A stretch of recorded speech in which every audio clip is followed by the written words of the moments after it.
how we can kind of do things in a way that really do work for everybody.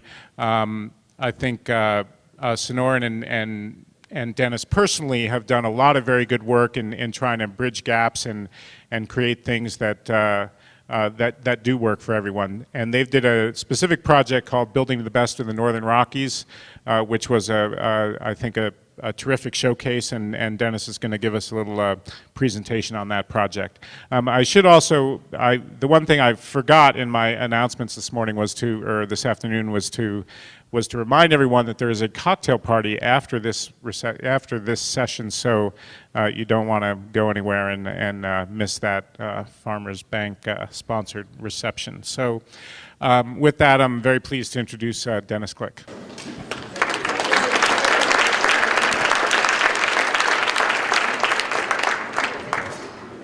Can you hear me? Great. Thank you, Jonathan. It's a pleasure to be here. Congratulations for a great gathering. And I want to thank the last panel for waking everyone up. Appreciate that. I was here last year, and some of you maybe have heard my talk, and you're probably wondering, well, what's he going to say this year? We already kind of heard his spiel. A couple of things. First of all, I talked about this project, this book that we were going to produce, and I'm pleased to say that we actually published it. It's award-winning. The copy I gave my son, he put a gold star on it, and so I'm very honored by that. I'm also going to talk about some of the lessons that we learned, and I think they're quite relevant, and we've heard them throughout the day from various panelists. Thirdly, we've added a musical interlude and an audience participation part to the presentation. So the Sonoran Institute, we pride ourselves in trying to bring people together, and you're just going to have to humor me on this one. And I wondered if you would join me, because you don't want to hear me sing alone, to sing a couple of verses of what I think should be the national anthem of the Northern Rockies, and that would be Home on the Range. And if you don't know the words, they will appear on the screen. So is everybody ready? Pretend it's happy hour, okay? Oh, give me a home where the buffalo roam and the deer and the antelope play, where seldom is heard a discouraging word, and the skies are not cloudy all day. Everybody! Home, home on the range, where the deer and the antelope play, where seldom is heard a discouraging word, and the skies are not cloudy all day. Very good, although don't expect a call from Star Search anytime soon. You know, the point that I'm trying to make is, and I think we all agree, even if we didn't sing along, that we live in a terrific place. And we've got these very livable communities. They're juxtaposed against these wide open spaces that are filled with wildlife. We have a quality of life that is the envy of the nation. The other thing we have is growth, and a lot of it. In fact, in the last couple decades, the Northern Rockies region has grown about twice as fast as the nation as a whole. And it begs the question, can we maintain what is special about this region in the midst of this growth? And of course, growth is not a bad thing. Growth can be a great thing. It all depends upon, the character and the pattern of that growth. And some of you folks have seen this, but at the Sonoran Institute, we mapped the growth that occurred over the last 100 years in the Northern Rockies region, literally plotted where every house was built. And this is just a sequence of 10-year intervals that shows where that growth has occurred. And just, watch it. 1925, the red dots obviously represent either homes or clusters of homes. 45, 55, 65, 75. 1995, 2005. We are filling in. We are growing quickly. And that pattern of growth is oftentimes a sprawl pattern of growth. These are just some statistics related to how quickly we've grown, and that the pace of land consumption is greatly outpacing our fairly astronomical growth rates. In putting together these maps, we were able to identify the drivers of growth and identify places that people were building and why they were building there. What we've done is taking into account current growth trends, the current regulatory framework in place in many counties, and we projected that growth out to the year 2025. And as you can see, if current trends continue under the current regulatory framework, places that we love like the Paradise Valley, the Bitterroot Valley, Flathead, all those places are likely to fill in. And what does that do to, you know, our home on the range and our deer and our antelope and everything that makes this place special? Well, you know, as I said, growth is inevitable, and we're all familiar with the impacts of growth. Again, there are opportunities to take this in a different direction, and it begs the question, can we build in a way that preserves our community character, that sustains our quality of life, and that conserves our natural environment? And at the Sonoran Institute, we think we can, and I think most of you in this room think we can, but we need to ask the question, you know, what are we building today that our children will cherish tomorrow? And this Building from the Best of the Northern Rockies project set about to try to answer that question.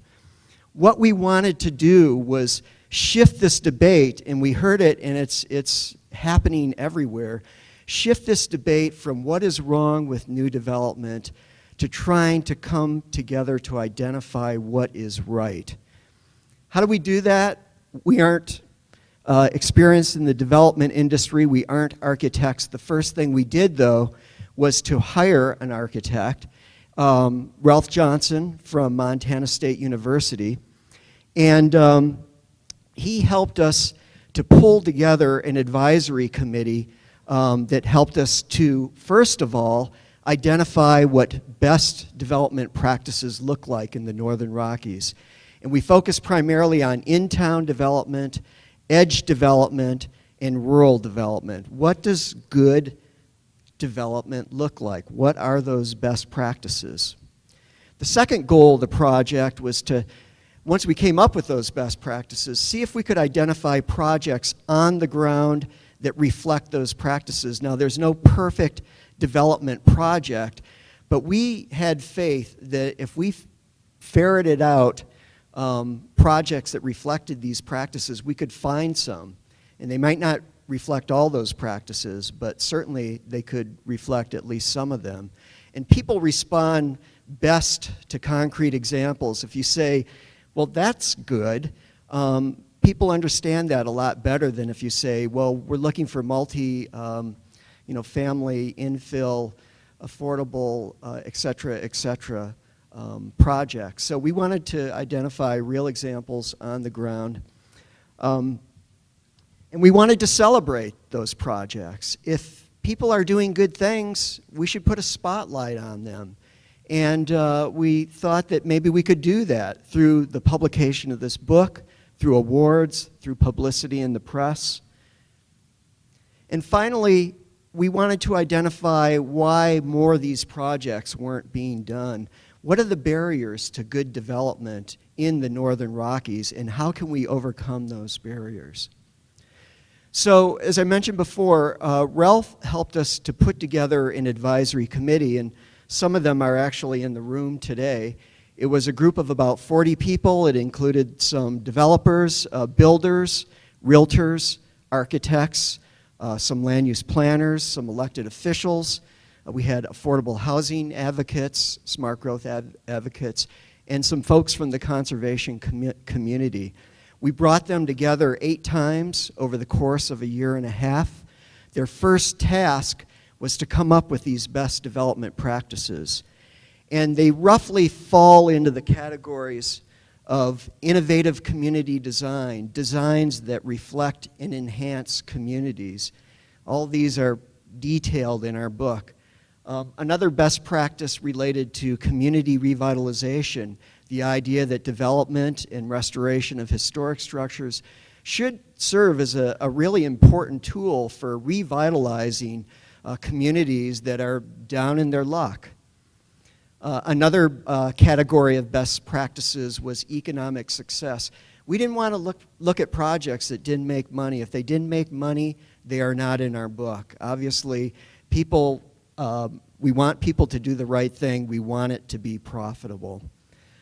Community engagement. There's a series of practices related to how you can engage the community in a meaningful civil dialogue about the type of growth that they want to see in their neighborhoods, in their community, in their county.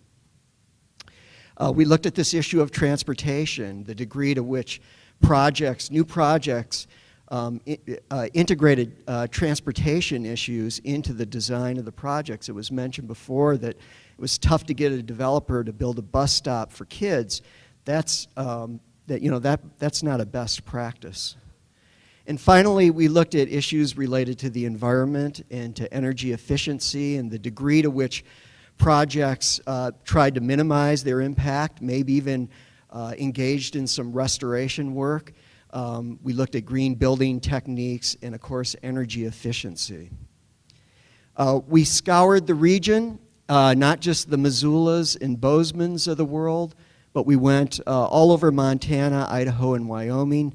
We got a lot of help from our advisory committee. We called a lot of people. We ended up critiquing about 125 development projects, and some of them were in Bozeman and Missoula, but others were places like Powell, Wyoming, and the Rocky Boys Indian Reservation. We really wanted to demonstrate that you don't have to be in a cappuccino drinking, Patagonia wearing community to do good stuff.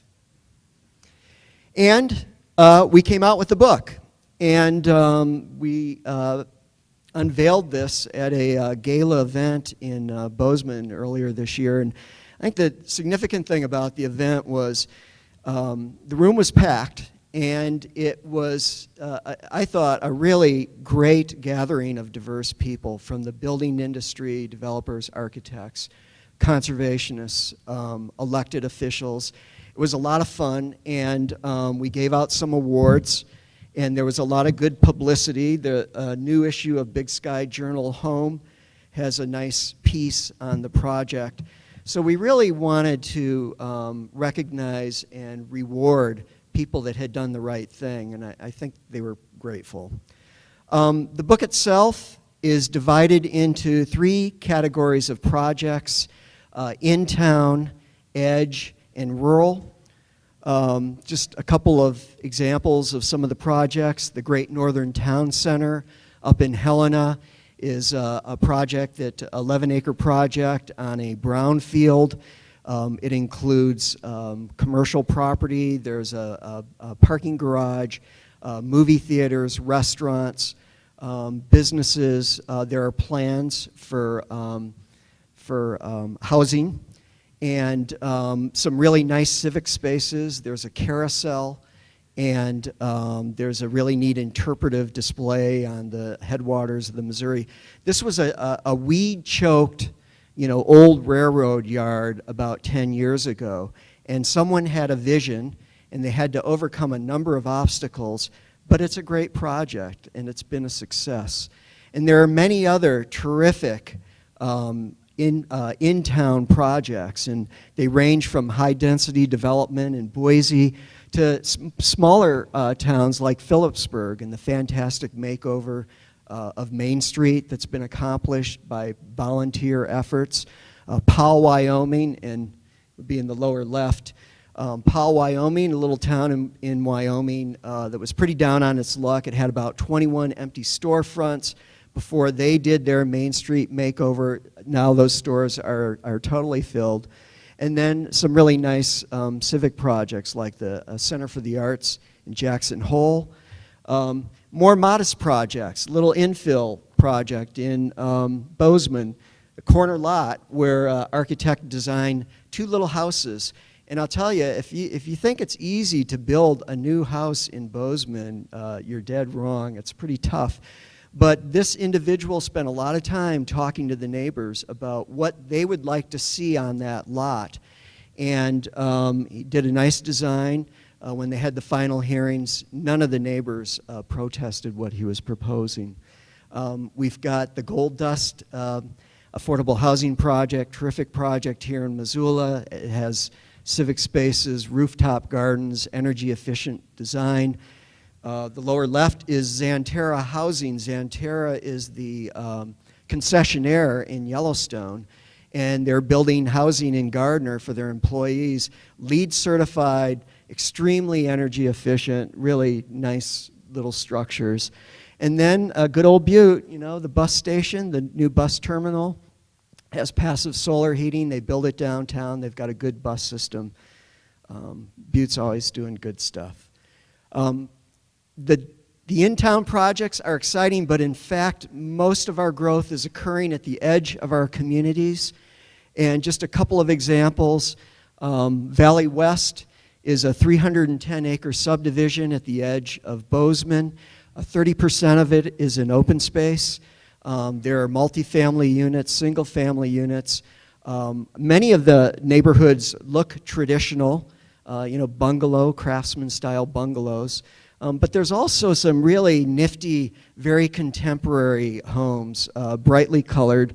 One of the photos during the musical interlude was of those houses, and they call them the Skittle houses for their color. But really a nice addition to Bozeman, and I think, you know, very walkable, lots of parks. I think when that vegetation matures, it's going to be as attractive a neighborhood as the old south side of town. A few other edge developments, Hellgate Meadows, another traditional neighborhood design project at the edge of Missoula. Orchard Gardens, also Missoula, also a homeward project, affordable housing. It features a working orchard. And then the lower right is Sage Meadows in Wilson, Wyoming. And that's an affordable housing project where they were very careful to site those homes in a way that would allow the wildlife to continue to migrate through that area. Rural projects, there weren't quite as many. You know, a lot of times people had some good designs for projects and very energy efficient, sometimes off the grid. The problem was they had 3 things wrong with them: location, location, and location. And I think where you site a rural project is extremely important in regards to whether or not it's going to have an environmental impact. Nevertheless, there are some neat projects. One of them that we featured is down in Hebgen Basin, just north of West Yellowstone, where local residents spent about 4 years putting together a new land use plan and zoning regulation, and they really tried to orient it to protecting the critical wildlife habitat that's found in that area. Wolves, grizzly bears, elk, everything moves through there. And one of the creative ideas they came up with, which is illustrated with the drawings at the bottom, were density bonuses that would reward developers if, in fact, they clustered their developments away from that Duck Creek, which is used by many grizzly bears seasonally. Some other neat projects, I mentioned the Rocky Boys Indian Reservation. Not only does it have great pheasant hunting, oh, I shouldn't say that. I told my friends I wouldn't tell anybody, but they've also got a really good land use plan that, again, creates these villages, clustered developments, and protects the open spaces, which are so culturally important to the folks on the Rocky Boys Reservation. Lower left from Madison County, Coda the West, which citizens in the county put together. And it's not regulatory, but it's a series of guidelines for people that are thinking about developing in the countryside and basically letting them know what the county and what citizens of the county would like to see in the design and location of their home sites. And then the lower right is the Big Hole River, where again citizens from a 4-county area along the entire length of the Big Hole have put together a land use plan specifically for that Big Hole River corridor that will essentially protect the Big Hole from riverfront development. So I've been talking a lot about projects, but again, this initiative is really more about people. And we learned a lot during the course of working with the advisory committee, during the course of critiquing these projects. And the last chapter of the book is on lessons that were learned. And just, briefly, and again, we've heard a lot of these discussed today, but first of all, lesson number 1, communities need to create a shared vision for their future. And we really need to come together and decide what we want to be as a community when we grow up. What do we want to protect? What do we want to change? How can we make that happen?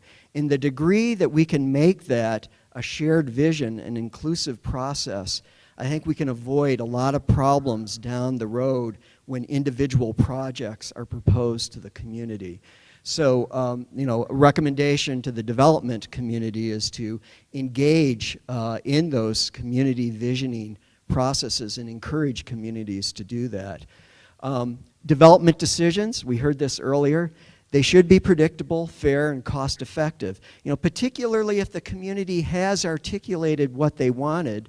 If a developer comes in and the project reflects that vision, make it happen. Make it easier to do the right thing than the wrong thing. And right now, it's oftentimes easier to do the wrong thing. Financial institutions should support projects that reflect this local vision. I noticed in the list of participants in the conference today a number of folks from the banking community, and just to throw out a kind of a wild idea, well, a couple of ideas. One is, if your community hasn't come together to create this vision, you ought to encourage them to do that. You ought to play a role in helping to facilitate that process.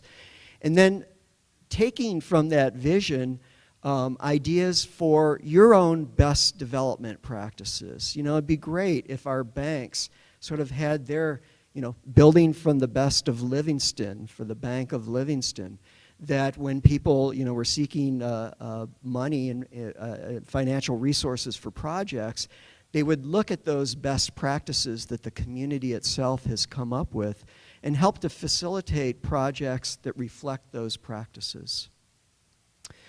Rules for development should be clear but flexible, and I think we've heard that today.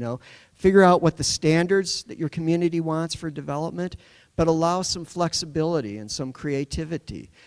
We found that some of the neatest projects that we looked at, had to overcome and request variance after variance. And in the case of Valley West, I think that they had to request 13 variances. But as I should say the city looked at those variances and they changed their codes because they realized this guy was trying to do the right thing, and let's make it easier. And that just, it's obvious. The process needs to be timely. Time is money, but if it's a good project, figure out a way that it can happen fairly quickly. On the other hand, development should pay its own way. We heard some discussion earlier about the cost of providing services, the fiscal impacts of some of these projects. Communities shouldn't have to bear those costs. The development industry, I think, is responsible for a lot of that. So the bottom line is we do live in an incredible place, but it is a place that is changing quickly, and change is inevitable. It will happen by default or design, and we really feel that with vision, with good design, with community engagement, this new West that we're building really can be as great as the old West. Thank you. And I took note of everybody that was really singing, not the people that were faking it. And you all get a book, so I got a box full of these. See me afterwards. Thank you very much, Dennis. That was terrific, and we really appreciate your coming and bringing the books also. And sorry we don't have time for Q&A, but I hope Dennis will be around for a few minutes and to chat. So that was terrific. So for our last session for today about the Old Sawmill District, and I will reintroduce my colleague Bob Struckman to bring that panel up. So let's start moving up to the front, fellas. So the old Sawmill District, sometimes, used to be called the the Champion Mill Site. I think soon won't be known by that anymore. It's one of my favorite projects around. When I was a little kid, it was still a working mill, and then it became just this empty field of weeds and hobos, apparently, basically, who sometimes set buildings on fire. But if you ever walk through there, it's really a beautiful open space. You almost feel like you're not in town. But it's really it's sort of the way that it's Missoula's industrial legacy. It's right on the river because the river used to be a tool of industry. It was the way that logs got from the forest to the mill. Well, rivers are different amenities today. They're fly fishing places, and they're nice to look at. But the legacy of the old, our industrial past here is kind of messy. It's complicated ownership in a lot of cases, and there's messes, not really toxic messes, but messes nonetheless that need cleanup, which was the Department of Environmental Quality, and it's all sort of like time-consuming, complicated crap, that you got to go through if you're going to develop a place. And these three, are emblematic, I think, of what it takes to turn a piece of land like this into something that could be an asset to our town. You got, the side here, Ellen Buchanan. She's the patient money with the Missoula Redevelopment Agency. When she started 3 years ago as the head there, I think she said in her first month was her first meeting about the mill site. Kevin Mitty is a builder. Obviously, you need a builder, right? Enough about him. And and Ed is an investor from Boulder, Colorado. And so obviously you need money to make these things happen. So they've got some slides and whatnot. And so why don't you guys go ahead, and then we'll have questions afterward. There we go. It takes a builder to figure out how to work these things. Well, thanks very much for having us here. There's a series of slides that you could start that just roll through. I don't know who's in charge there. So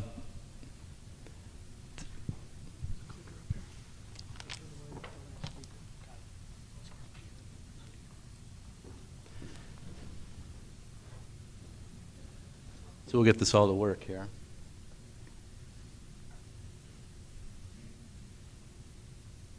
There we go. What you'll see on some of these slides is just some of the stuff that defines or has defined the site for quite some time. And what we're going to do for you here today is walk you through some of our processes, the way we feel about the site, some of the things we've had to go through, and some of the things that we plan to do. When it's all done, we have another great flyby that the folks at WGM put together for us, and we'll hope you find it exciting. We don't do a whole lot of this. We're just kind of emerging from the day-to-day stuff and hoping to basically come public with this thing in terms of marketing over the next year or so.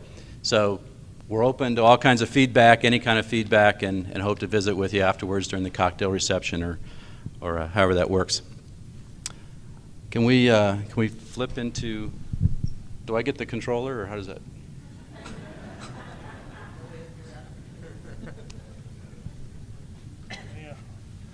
All right.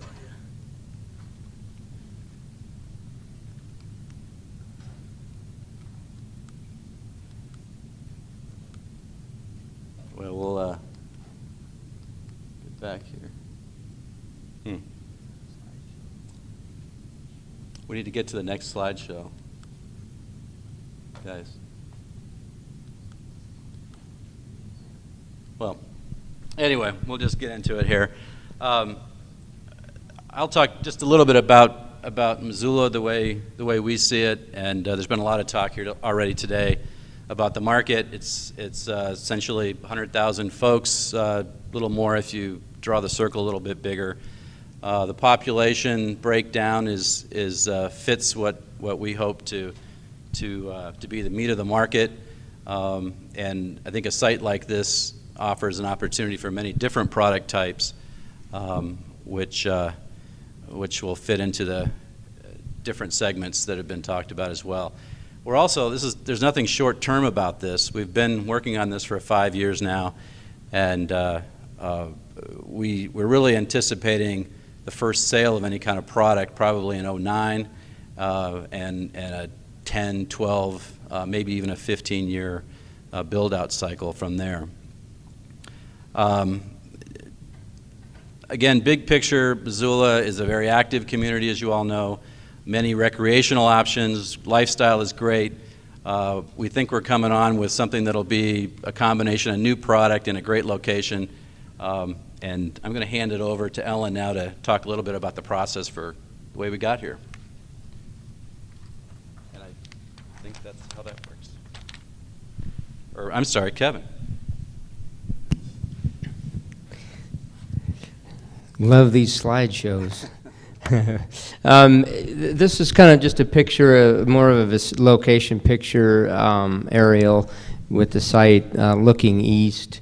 It's, as you all know, it's right in pretty much the heart of the downtown area, and you can walk to the university, you can bike pretty much anywhere in the downtown with all the trail systems that are there. And so from a proximity standpoint, you've got the hospital right across the road, you've got a new grocery store coming online, and I think that's what makes this site primarily so attractive.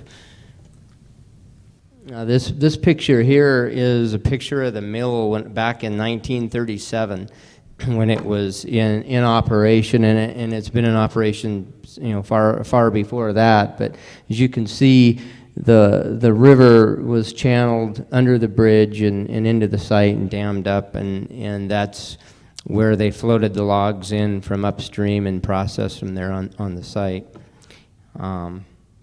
From then, from 1937 to the next picture, which is in 1985, this is about the time when the mill, in the last 4 or 5 years of its existence as an operation. So you can see where the log pond has been filled up and a lot of sawdust deposited and log storage everywhere, and it's pretty active and a lot of stuff going on there, and that whole thing is about 50 acres, so they pretty much used every square inch of it.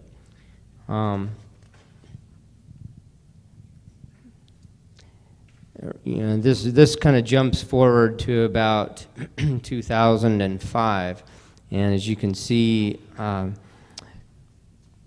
the baseball park has shown up in the picture right now and is off and running, and the site, however, next to it is pretty much just remnants of the remains of what was there. And from 2005, back then, it's kind of tough because they moved the ballpark right in the middle of this thing, and it's obviously very blighted. There's still a lot of crime, fires. As you know, a couple years ago, one of the larger buildings burnt down right pretty much almost during the game. So it's been kind of had a torrid past, but I think right now most of the buildings we've finally gotten rid of. The demolition of all of those are gone. the environmental issues that were there for the most part over the last couple of years, we have remediated. So we'll just pass this on to Ellen then.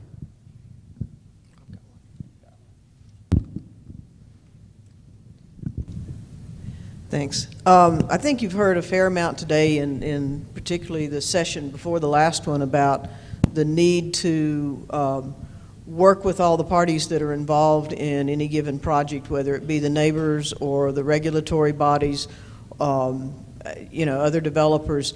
And one of the things that's been, I think, pretty unique about this project is the amount of time and effort that's been invested in that public process.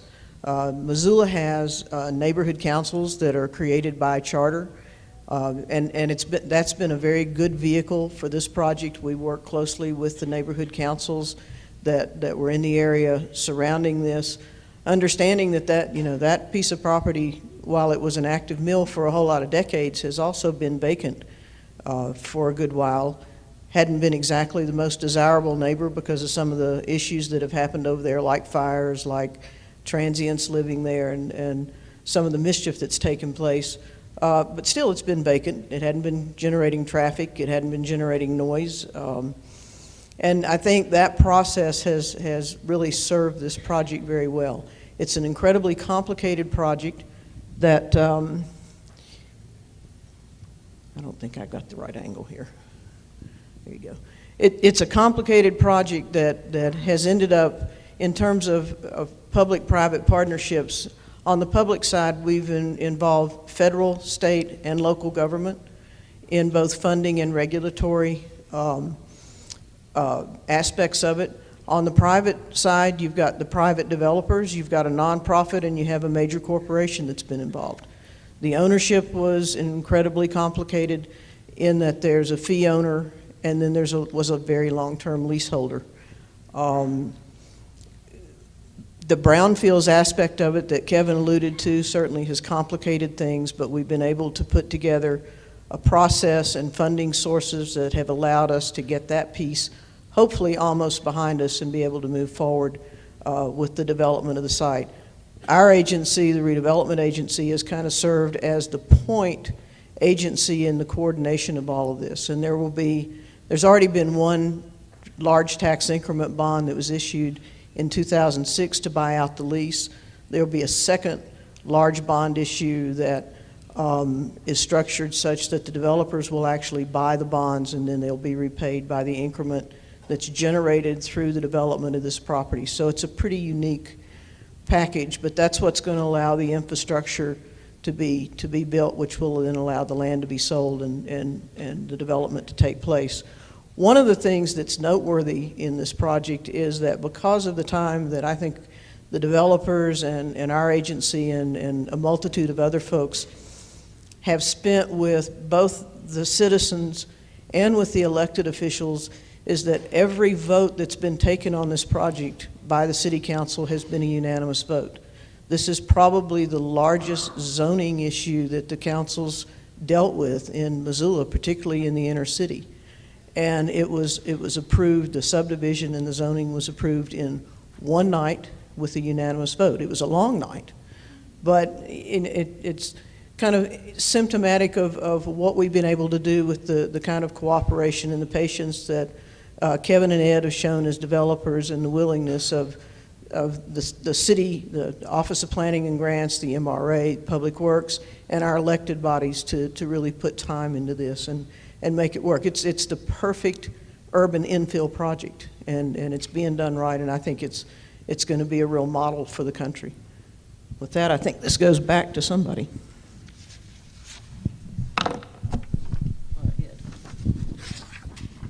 One more. Good. Click again.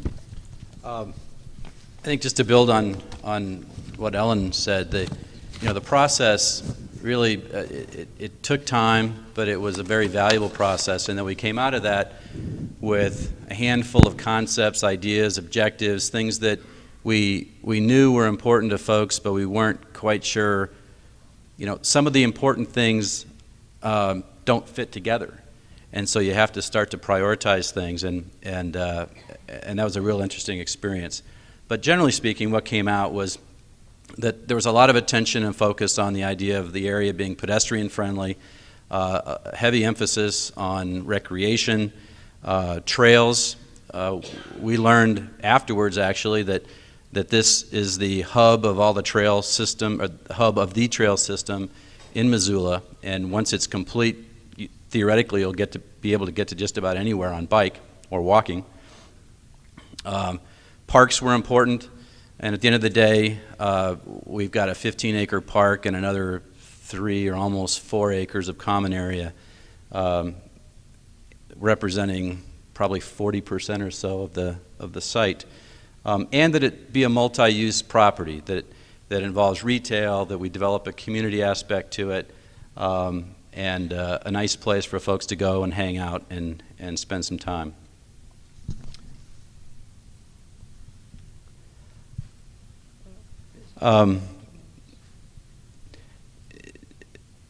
We missed a slide there, but one of the things from the prior slide I just wanted to hit on is that there's a lot of attention being paid to reuse on the site, and Kevin gets a lot of credit for working some incredible angles on, for example, reusing timbers from buildings that come down.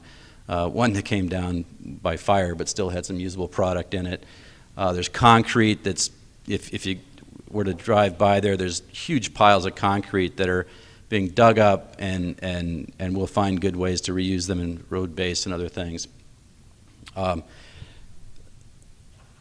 This slide really came out of a conversation that we've had with some folks about what's to be down there, and depending on the combination of residential and commercial that actually comes out of it, there could be something on the order of 150 or 200,000 square feet of commercial space, and we believe that this is going to be a kind of development, a kind of community that employers will like to be there, and great place to work, great place to be. There'll be a lot of new residential units in the area that provide walking to work type environments, so we're excited about that. This is a concept drawing or depiction, I guess, looking east there, that gives you a sense of feel and scale, and I think that's at maximum build out, but nonetheless it's significant, and we're looking at the possibility of having 800 to 900 residential units, and I said 150 to 200,000 square feet of commercial space. In terms of statistics, I think we've talked about some of this stuff. What you don't necessarily see there is that if you add McCormick Park to the picture, there's almost 100 acres of recreational space, including the baseball stadium, McCormick Park Baseball Stadium, and the to-be-developed Silver Park, and about 18 acres of development. So you start to get a sense of scale as to the focus of the lifestyle and so forth at the site. And with that, Kevin. There's a lot, with the last speaker, there's a lot of things that he had up there and talked about that will, transform into this project, we hope. And basically, as far as from an architectural standpoint, we've been asked a lot about, what kind of design standards are you going to have? Are there written design standards? And that one's a very tough one to answer in a project like this. So many projects pretty much carry a theme of design throughout the project, and when they get so big, they can kind of start looking the same. And so our goals have always been to kind of go back to how downtown Missoula is right now. With very diversified designs. There isn't anything that's really, there's really no patterns to it. And so our answer to that question is that as developers who are willing to come and buy land from us and work with us to bring this thing out of the ground, we're going to be looking at each project individually and hopefully trying to make it, make sure that's done right, make sure that it's going to be around for a long, long time, but also encourage some diversity in the design as well. We're going to have, in terms of people living here, we're going to have, it's not going to be all adult, or it's not going to be any certain age group or income range or anything like that. We want to make sure that we have a very diverse age group and diverse population in here, because that's what makes a community like this vibrant. And hopefully the architectural styles will kind of transmit that as we go.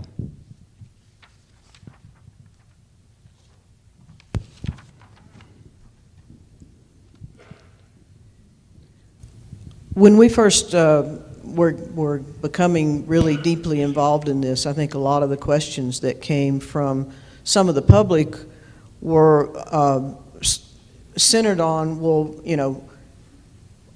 what's the public benefit of this? Why is MRA becoming so heavily invested in it? Is this a windfall for the developers? And I think there are a lot of different answers to that question.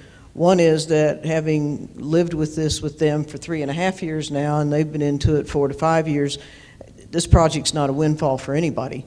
But, some of the public benefit that we get out of it is tangible. Some of it is a little more esoteric. One is we get the ability to provide 800 to 900 new housing units in a market where we understand there's going to be a need over the next 10, 15, 20 years that Missoula Valley is going to be hard-pressed to meet in a sustainable way.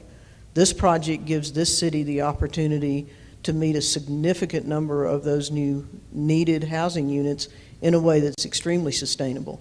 The more tangible piece of the public benefit is that, the trail system was mentioned earlier. The biggest gap in our riverfront trail system right now is the gap between the baseball stadium and the California pedestrian bridge across the river. That's the mill site. We've never been able to build that piece of trail because of the ownership patterns of that property. So number one, we get a critical piece of trail connection, but even more importantly, we get a 14.5-acre new public park. And some of the things that we're looking at, and you've got a very conceptual master plan up here of the park, is it's going to be not a structured soccer fields, baseball fields, softball fields, et cetera. It'll be an area that's really designed for pickup games. That's a need that the Parks and Rec Department has identified, that where there's a deficiency in this part of town. It will lend itself to less active, less intense activities than McCormick Park, its neighbor just on the other side of the baseball stadium. It'll be a complement to the park system along the south side of the river. What Missoula's done is it's kind of created a trail and park system along both sides of the river, with the north side, which is the more formal historic downtown, being much more urban parks like Caris, and the south side being much more passive parks like the Clark Fork Natural Park. And this, you kind of get that transition from the park with the pickup games to McCormick to the more passive natural park. Another thing that we're going to do here is we're going to really honor the history of the site. We've been very fortunate in being able to acquire some of the timbers that have come out of the buildings that were deconstructed, and some of the other materials from the site. We've also been able to get some logs that came out of the removal of the Bonner Dam. And the National Timber Framers Guild is doing a competition to design structures that they will come in and build in the park that will reuse materials that came off of the park in a way that kind of honors its history. We'll have interpretive centers and things like that that really tell the story of the mill and its operation there, and honor the legacy that the Silver family left with this community. So it's going to be a very special place. I think it'll be a destination in some ways that honors the history. We're also going to try to put a boat ramp in there. One of the deficiencies that we have in town in terms of the river, which is such an important part of Missoula, is we have almost nowhere in the city that you can launch boats and take them out. So one of our goals is right next to the stadium, which is the very active end of the park, is to put in a boat ramp. The parking that'll go in there will serve the purposes of not only the park and the boat ramp and the baseball stadium, but also provide some of the parking for the commercial development that'll take place in the mill site, which then allows us to get a much more urban development pattern and not have big expanses of surface parking there. So a lot of cooperation had to take place with Office of Planning and Grants, with our agency, with the developers, to try to find a way to build an urban pattern in a society that still thinks everybody has to own a car. And we've done that through a pretty creative shared parking scheme that involves the park and the private development as well. I was all excited when Ellen said pickup games. I thought we were going to be four-wheel drives and mud racing and big wheel trucks and that sort of thing. I guess it's just Frisbee and soccer. So.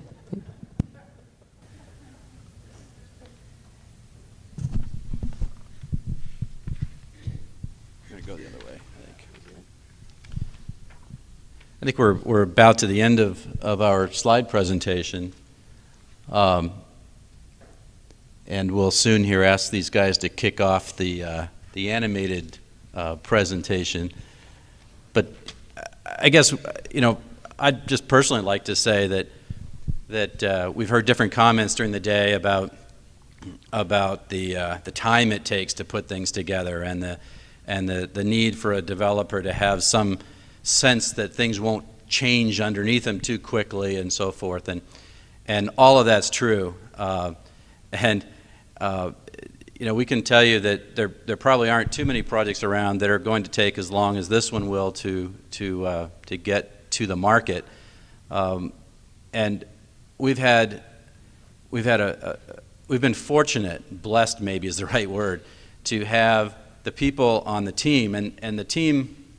We can talk about the three of us, but Chris being, there's lawyers and designers and engineers and environmental consultants, and it's not just one environmental consultant, it's one for every stakeholder in the game. So you can just imagine the party that can take place at times when everybody attends.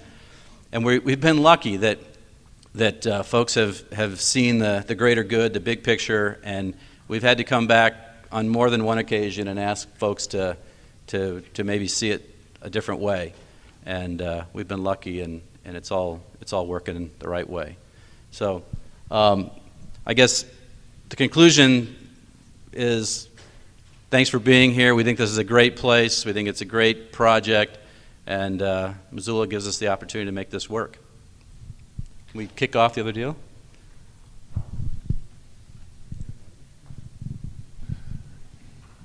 No?